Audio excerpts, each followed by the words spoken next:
പ്രാർത്ഥനകൾക്കും കൂട്ടായ്മകൾക്കും മനുഷ്യന് താല്പര്യം കുറയുന്ന ഒരു സാഹചര്യമാണ് നമുക്ക് ചുറ്റുമുള്ളത്.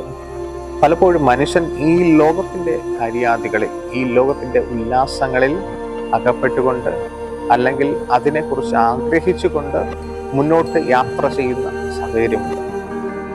ഒരു ദൈവ പൈതൽ എങ്ങനെയായിരിക്കണം എന്നത് ആദിമസഭ നമ്മെ പഠിപ്പിക്കുന്നത് ഒരു ഭാഗം നമുക്കിവിടെ കാണുവാൻ സാധിക്കും. അപ്പോസ്തലപ്രവൃത്തികൾ 2-42 വാക്യം.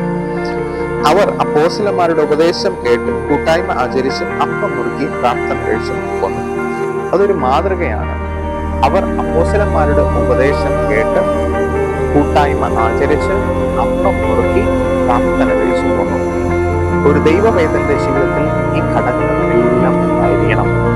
അവൻ പ്രാർത്ഥിക്കുന്നവനായിരിക്കണം, അതുപോലെ തന്നെ ഉപദേശം കൈക്കൊള്ളുന്നവനായിരിക്കണം, കൂട്ടായ്മ ആചരിക്കുന്നവനായിരിക്കണം, അപ്പം നുറുക്കുന്ന അനുഭവം അവന്റെ ജീവിതത്തിൽ ഉണ്ടായിരിക്കണം. എങ്കിൽ മാത്രമേ ദൈവമായൊരു ആത്മീക ജീവിതത്തിൽ മുന്നോട്ട് പോകുവാനായിട്ട് നമുക്ക് സാധിക്കത്തുള്ളൂ. അല്ലെങ്കിൽ ഈ ലോകത്തിന്റെ ബന്ധനത്തിൽ അല്ലെങ്കിൽ ഈ ലോകത്തിന്റെ അധിപതിക്ക് അനുസൃതമായിട്ട് നമുക്ക് ജീവിക്കേണ്ടി വരും. ആ ജീവിതം ഒരിക്കലും ദൈവം ആഗ്രഹിക്കുന്നില്ല.